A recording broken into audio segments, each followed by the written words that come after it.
जी हाँ छात्रों, तो फाइनली आज के इस वीडियो में करने वाले हैं कक्षा 9वीं वार्षिक परीक्षा 2025-26 विषय हिंदी 6 मार्च का असली वाला पेपर लेकर आ चुके हैं, वो भी पूरा सॉल्यूशन के साथ है। तो बच्चों आपको बिल्कुल भी टेंशन नहीं लेना। यदि आप इस वीडियो को शुरू से लेकर लास्ट तक वॉच करते हैं तो 100% गारंटी के साथ आपके इस बार हिंदी में 75 नंबर बच्चों आने वाले हैं। आपका एक भी नंबर कहीं पास कटने वाला नहीं है। तो चलिए बच्चों, बिना टाइम वेस्ट किए सबसे पहले आप देख लीजिए पेपर का फ्रंट पेज आपका कुछ इस टाइप का होने वाला है। एंड यहाँ पे बच्चों QR कोड भी दिया गया है, मतलब पूरा अपना असली वाला क्वेश्चन पेपर है। यहाँ पे देखिए सबसे पहले दिया गया है क्वेश्चन नंबर फर्स्ट, निम्नलिखित प्रश्नों में से सही विकल्प का चयन कर लिखिए। इसका पहला क्वेश्चन देखिए, कबीर की एक रचना, इसका आंसर करेंगे ऑप्शन नंबर सा बीजक है।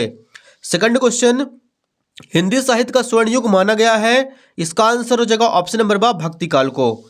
तीसरा क्वेश्चन है, काव्य की शोभा बढ़ाने वाले तत्व कह हैं, ऑप्शन नंबर द हो जाएगा अलंकार।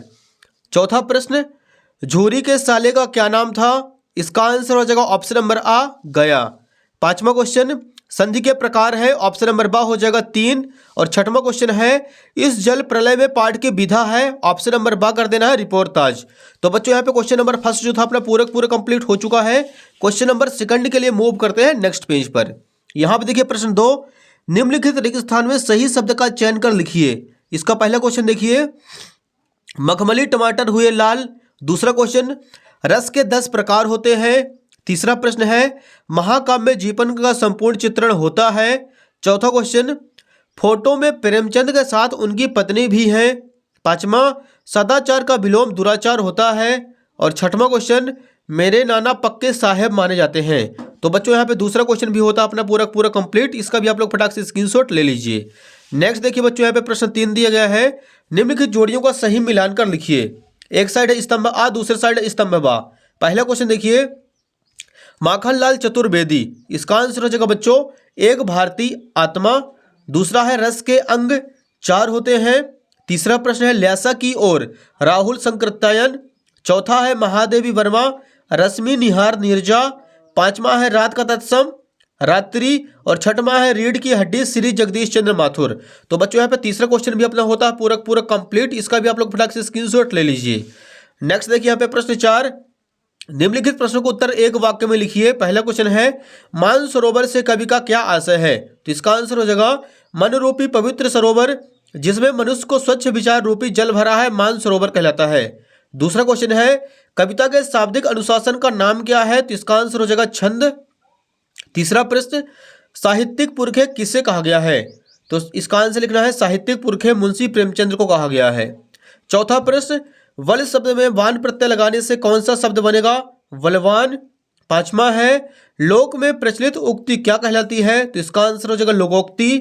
छठवां क्वेश्चन, पाठ में बाढ़ के पानी को क्या कहा गया है, तो इसका आंसर हो जाएगा प्रलय का जल कहा गया है। तो चौथा क्वेश्चन भी होता कंप्लीट। क्वेश्चन नंबर 5वें के लिए मूव करते हैं अगले पेज पर। यहाँ पे देखिए पहले बच्चों क्वेश्चन नंबर 5वां है, निम्नलिखित कथनों में सत्य अथवा असत्य कथन छांट कर लिखिए। पहला प्रश्न है, जायसी सूफी काव्य परंपरा के कवि हैं, यह हो जाएगा सत्य। दूसरा क्वेश्चन, उपमा अलंकार में उप का अर्थ समीप है, यह हो जाएगा सत्य। तीसरा है, हुजूम का अर्थ जन समूह नहीं है, यह हो जाएगा असत्य।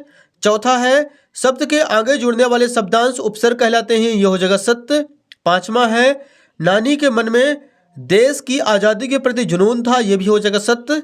और छठवां है, राम स्वरूप दकियानुखी ख्यालातों के थे, यह हो जाएगा असत्य। तो बच्चों यहाँ पे 5वां क्वेश्चन भी अपना कंप्लीट होता है। फिर से आप लोग इसके आंसर देख लीजिए, तीसरा और छठवां आपको कर देना असत्य, बाकी सारे के सारे हो जाएंगे सत्य। तो 5वां नंबर भी हुआ कंप्लीट। नेक्स्ट देखिए बच्चों, यहाँ पे अति लघु उत्तरीय प्रश्न दी गई, यहाँ से 6वां नंबर क्वेश्चन दिया गया है, पद्य साहित्य के इतिहास को कितने कालों में बांटा गया है। ये रहा बच्चों 6वें का आंसर। इसका आंसर लिखेंगे, हिंदी पद्य साहित्य के इतिहास को 4 कालों में बांटा गया है। पहला हो जाएगा आदिकाल, इसको वीरगाथा काल कहते हैं। दूसरा प्रारंभिक मध्यकाल, भक्ति काल इसी को बोला जाता है। तीसरा है उत्तर मध्यकाल, रीतिकाल। चौथा है आधुनिक काल। प्रश्न 7वां देखिए, कवि रसखान के भाव सौंदर्य की कोई 2 विशेषताएं लिखिए। कवि रसखान के काव्य सौंदर्य की 2 विशेषताएं निम्न है। पहला हो जाएगा, रसखान के लेखन में आडंबर नहीं था। दूसरा, रसखान की भाषा सरल, सुबोध और आसानी से समझने वाली थी। प्रश्न 8, कवित्री को घर जाने की चाय से क्या तात्पर्य है। उत्तर क्रमांक 8, कवित्री का घर जाने की चाय से तात्पर्य प्रभु से मिलाप, इस भव सागर से मुक्त होकर अपने प्रभु की शरण में जाना है।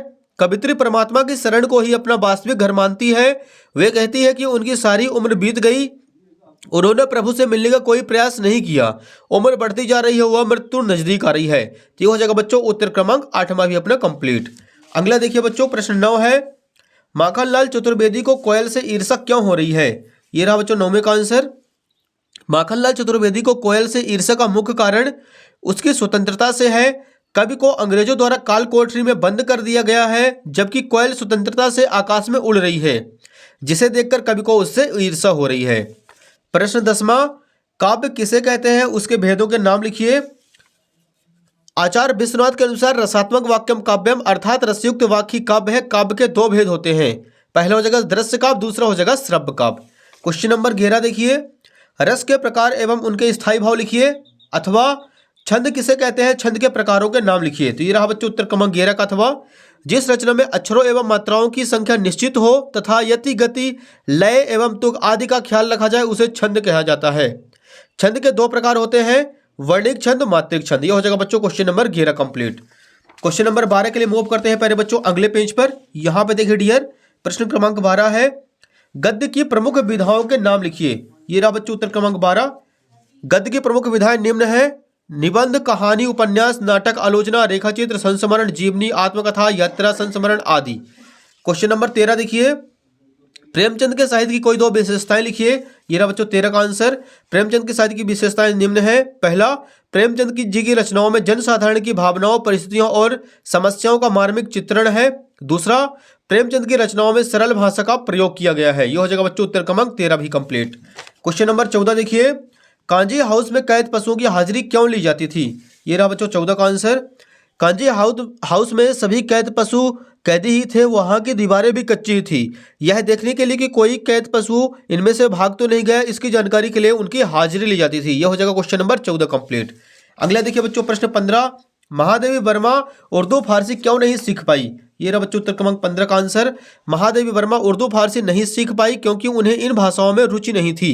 इसके अलावा उनके घर में उर्दू फारसी भाषाओं का कोई माहौल नहीं था। यह हो जाएगा 15 नंबर कंप्लीट। क्वेश्चन नंबर 16 देखिए, समाज के प्रकार बताते हुए उनके नाम लिखिए। तो ये रहा बच्चों 16 का राइट आंसर। समाज के 6 प्रकार होते हैं, तत्पुरुष समास, कर्मधारय समास, द्विगु समास, द्वंद्व समास, बहुब्रीहि समास, अव्ययी भाव समास। तो इसका भी आप लोग स्क्रीनशॉट ले लीजिए। क्वेश्चन नंबर 17 देखिए, गोलंबर के पास जनसंपर्क की गाड़ी क्या ऐलान कर रही थी? तो यहाँ पे लिखे बच्चों उत्तर क्रमांक 17, गोलंबर के पास जनसंपर्क की गाड़ी बाढ़ के पानी के विषय में घोषणा कर रही थी। जनसंपर्क विभाग की घोषणा के अनुसार बाढ़ का पानी रात के 12 बजे तक लोहानीपुर, कंकड़बाग और राजेंद्र नगर में घुस जाएगा। यह घोषणा ऐलान कर रही थी। यह हो जाएगा question number 17 complete. Question number 18 देखिए पहले बच्चों, निम्नलिखित काव्यांश का संदर्भ प्रसंग सहित भावार्थ लिखिए। यहाँ पे दिया गया ऊंचे कुल का जन्मिया, तो सबसे पहले आपको यहाँ पे हेडिंग डाल देना है संकेत, ऊंचे कुल का जन्मिया डैश डैश करके निंदा सोई। संदर्भ में प्रस्तुत पद्यांश हमारी पाठ्य पुस्तक क्षितिज भाग 1 के ऊंचे कुल नामक शीर्षक से अवतरित है, जिसके रचयिता कबीरदास जी हैं। प्रसंग में लिखेंगे, प्रस्तुत पद्यांश में ऊंचे कुल में जन्म लेने की अपेक्षा उच्च धर्म को प्रेरित करने को कहा गया है। तो यह भी प्रसंग कंप्लीट। व्याख्या आप लोगों से वैसे भी बन जाएगी, विशेष आप लोग कर लीजिएगा।